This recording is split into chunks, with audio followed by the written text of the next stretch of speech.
Hey girlies, welcome back to my channel. If this is your first time, welcome. My name is Jennifer and this is Our Ready to Wear Affair, where I discuss all things fashion, mostly luxury fashion because I just have an affinity for luxury fashion, but I honestly shop all price points from fast fashion, affordable fashion, contemporary, like mid-range to high-end. So something for everyone. And if that sounds interesting to you, stick around. So I have a very interesting video. This video is going to cover things that I'm not feeling right now. Trending pieces that the girlies are rushing, flocking to, buying in numbers. And I'm just really not really here for them. They're not really ruffling my feathers. But I will just do a little roundup. I have about 5 with a bonus and reasons why I don't love them, and then also alternatives for either price ranges in terms of being just too pricey for what you're getting or what it is, and maybe alternatives that are just a little more practical and affordable. So let's get into it. The first item, and this is very controversial, so I'm gonna start big. I'm coming in big, I'm coming in strong, is the Margot bag from the Row. Yeah, I know. All the girlies have it. All the luxury lovers love the Margot bag, and I'm just not one of them. It's way too basic. It's so basic for what it is and the price. Now, that bag itself has been made in several different ways at a much more affordable price range. And I get it, you're paying for the quality, blah, blah, blah, blah, blah, blah. As a luxury girly myself, I can't do it. I can't do it. I can't do it. I know people talk about the craftsmanship. They talk about like the actual, like, I don't know, design process and like the quality, and I can't, I don't see it. I don't see it for this bag. This bag is just not for me. I don't know. I love art, and this to me is not. It's very much the epitome of quiet luxury, and I think it's because I'm just not a quiet luxury girly. That's probably why this bag is not speaking to me. But however, if you are someone who loves the bag, loves the aesthetic, or to me, lack of aesthetic or design, that's at least interesting, catching, unique, sophisticated, memorable, right? This bag is very forgettable, like very. And if you're looking for something similar, but don't want to spend, I don't know, how much is it, 4 grand? 8 grand? I don't know. I'll put up the price.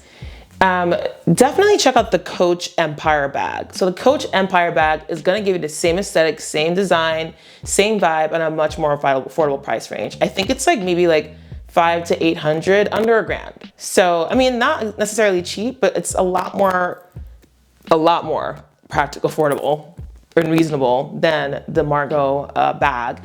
And I believe the Margot comes in different sizes, as well as the Coach bag. The Coach bag comes in several different sizes. It goes really big and then to a moderately sized bag. So definitely check out the Coach Empire if you're trying to scratch that Margot itch. You're eyeing it, but the funds ain't matching. Yeah, the Coach Empire might be where you want to consider. And I'll link some others. Again, this bag is just it's very simple, and I know that's why the quiet luxury girlies go after it, and therefore it's honestly a bag that's been made so many times before the Row released the Margot bag.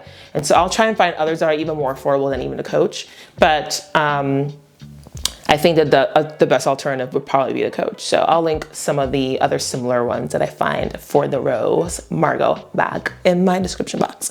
Next on my list of things that I'm just not really feeling, the Alaya ballet flats. Yeah, some of it is my bias towards ballet flats because I'm not really a ballet flat girly. I'm not really a flat girly at all. Like, I have very flat feet, and so I tend to lean towards things that have more arch support. I need some sort of heel, whether it's a block heel, a kitten heel, a high heel, usually not more than 4 inches these days. I just need something to give my foot a little boost in terms of like elevation, because when it's super flat, for some reason when I'm barefoot though, that's not an issue. But when I'm wearing a shoe, I can't wear anything too flat. It'll actually really hurt the heel of my feet, like so much. It's funny because when you're wearing high heels, it's the ball of your feet, the front part, where your toe bed is, that hurts all your pressure, right? It's being your weight is being supported by that part of your feet where your toe bed is, the front part. Whereas when I'm wearing flats with no arch support, no heel, no elevation, nothing, it's the heel of my feet that hurt, the back. So that's just the anatomy of pain for me when it comes to different types of shoes. But the Alaya mesh, Mary Jane, ballet flats, whatever they're calling them, just, it looks frumpy. I don't know. It's not giving, y'all. It's the girlies, again, obsessed. It's been over a year that I've been seeing it. And you know, sometimes it just takes a while for you to warm up to things. And then like eventually you'll find yourself like caving into the trend or like really seeing what the girlies are talking about. Yeah, I think after a year of still not seeing it, it's officially certified for me that I'm not into it. To me, every time I see someone wear it, it just looks frumpy. It doesn't look polished. It doesn't look put together. And yeah, comfort. Everyone's like, oh, it's so comfortable. Who cares? Like there's so many more comfortable, stylish finds that are way better looking than the Alaya ballet flats, the mesh ones. Yeah, and I love Alaya. Don't get me wrong. Alaya is not Alaya. Like I love me some Alaya, but not for those, not those flats. That's not the Alaya I love. Miss me with that one. Miss me with that one. So I will link some other similars. I don't have any particular one in mind, but oh, there is one that caught my eye. Had to look at my notes, sorry. I kind of memorized everything until this point. The Bottega Black Amy Mary Jane ballerina flats. I'll pop a picture up here. These are stunning. And why I like these as a great alternative, they're honestly around the same price too. So if you have the coins for the Alaya ballet flats, which are just shy of $1,000, you'll have the coins for these Bottega Mary Janes that I'm showing here. The reason why I love these is that the design is there. Like the design aesthetic is there. The detailing to me is just a lot more like bold. It is a lot more sophisticated, and the Bottega Veneta is just known for their intrecciato weaving, the weaving, like weave work. That intrecciato pattern really, really shines through in these flats, and I absolutely love the detailing.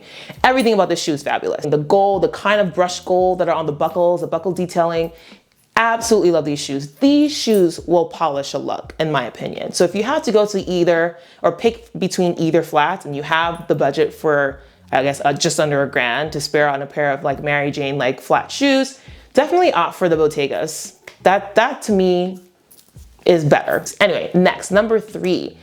I'm gonna bounce back to the Row. I think this shoe's been discontinued because I heard that there were quality issues, but I'm glad, because these shoes, these rubber mesh shoes, like what is this? It looks like water shoes that you can't wear in the water because they'll probably slide off your feet. Like you can't wear them swimming or when you're in a beach, because I feel like they look flimsy. They look so flimsy that they'll just fly off your feet. They'll slip off your feet, and then you just don't have water shoes. Like what is this? Plastic mesh shoes? I didn't even look up the price for these, but I'm gonna put them up on the screen. Like yeah, it's just getting a little ridiculous at this point. You're paying for the brand at this point. Like plastic or rubber water looking shoes that look like cages, like cage on your feet. They don't even look comfortable. And I think part of the quality issue is that like it would come off or something. Like good, yeah, hello, did someone need to tell you, or did someone need to wear them for you to know that? Did you guys do any quality check or testing before releasing these and having the girls go crazy over them? Yeah, no, it's a no. And the alternative for this would be any other shoe. Like this is bad. Moving on to the 4th item. The 4th item for me is bloomers. Like bloomers or like underwear as outerwear. To me, it's just, there's a way to do the underwear look. Maybe not as outerwear, like as the sole pair of bottoms you're wearing, but like as like an underlay over a sheer topper. So that's how I like people wearing the underwear as outerwear look. And not just that, like I need to go further than that, because people do that and it's still very much like you're kind of wearing like a thong. Like what's happening? That's not what I mean. Let's not do that. I mean like fully covered, covering like your butt cheeks, like your, you know, most of your hip if it can. Like you need like just showing thigh, nothing beyond the thigh area. Like it is literally giving you full coverage, like full coverage down there. And then having a mesh overlay, like a mesh or sheer dress, you know, skirt, pants. Like I love that aesthetic. Like that to me is the way to do the underwear as outerwear, is like not wearing it by itself. No, even if it's the full coverage one, like wearing it by itself is like,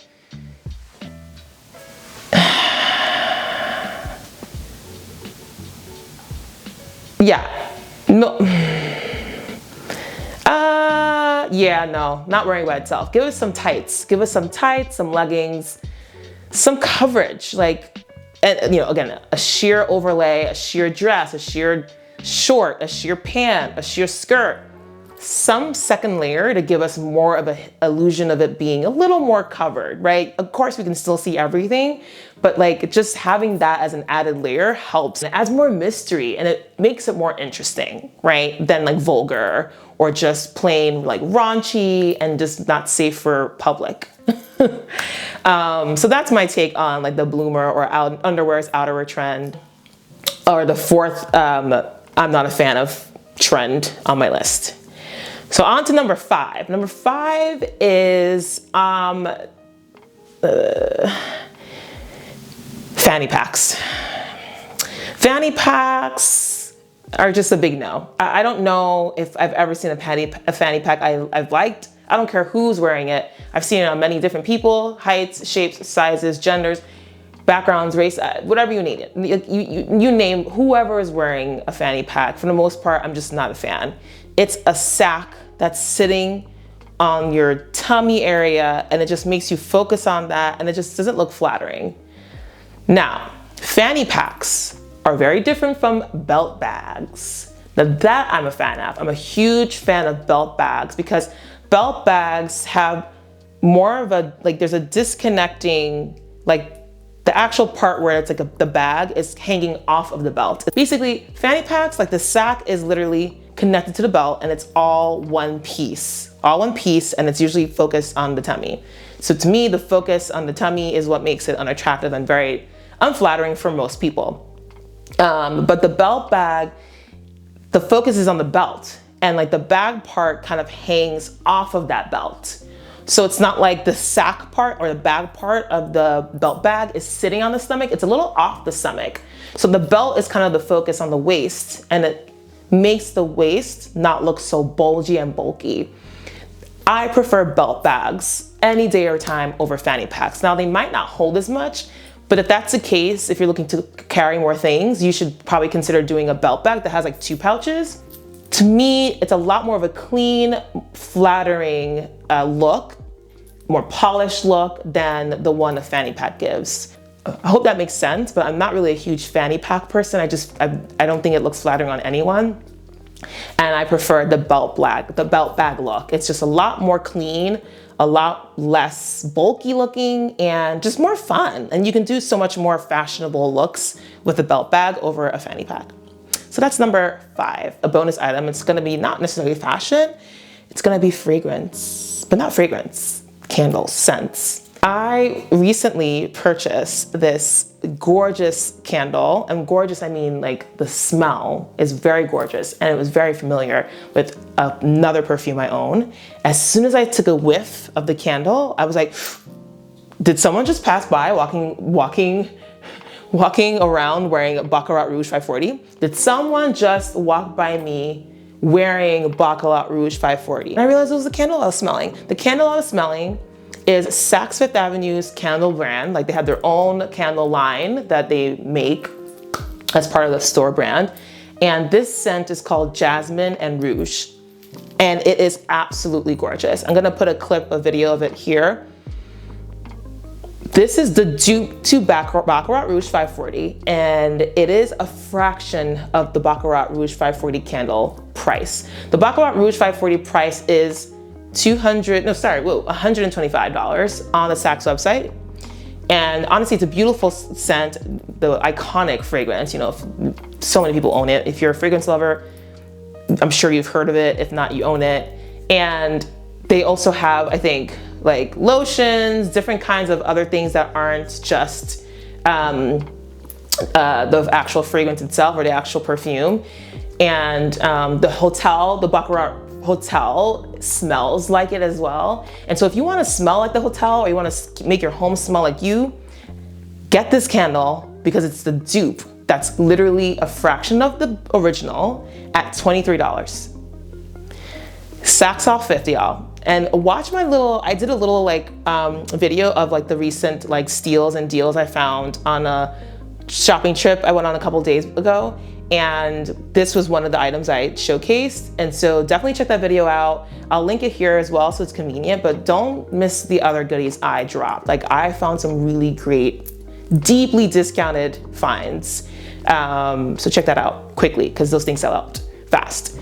So yeah, so it's not really, that item is a bonus one. Like I mentioned, it's a fragrance or it's a candle, so it's not really part of fashion, but to me, it's more of a buy this and not that. Like, buy this dupe. Again, that's the Saks Fifth Avenue Jasmine and Rouge candle. Buy that at $23 instead of the Baccarat Rouge 540 candle for $125. Great gift. It can be one that you just stock up for yourself to make your home smell like Baccarat. Definitely stock up on it.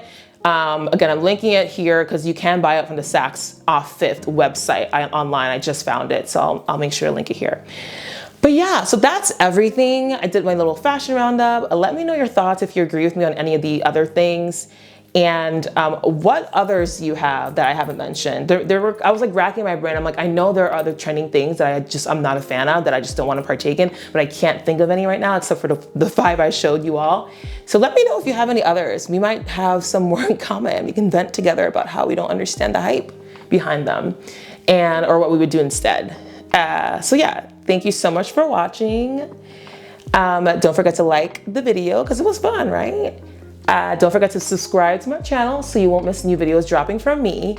And as usual, stay safe, stay blessed, stay respectful, and I will see you girlies in the next video. Bye.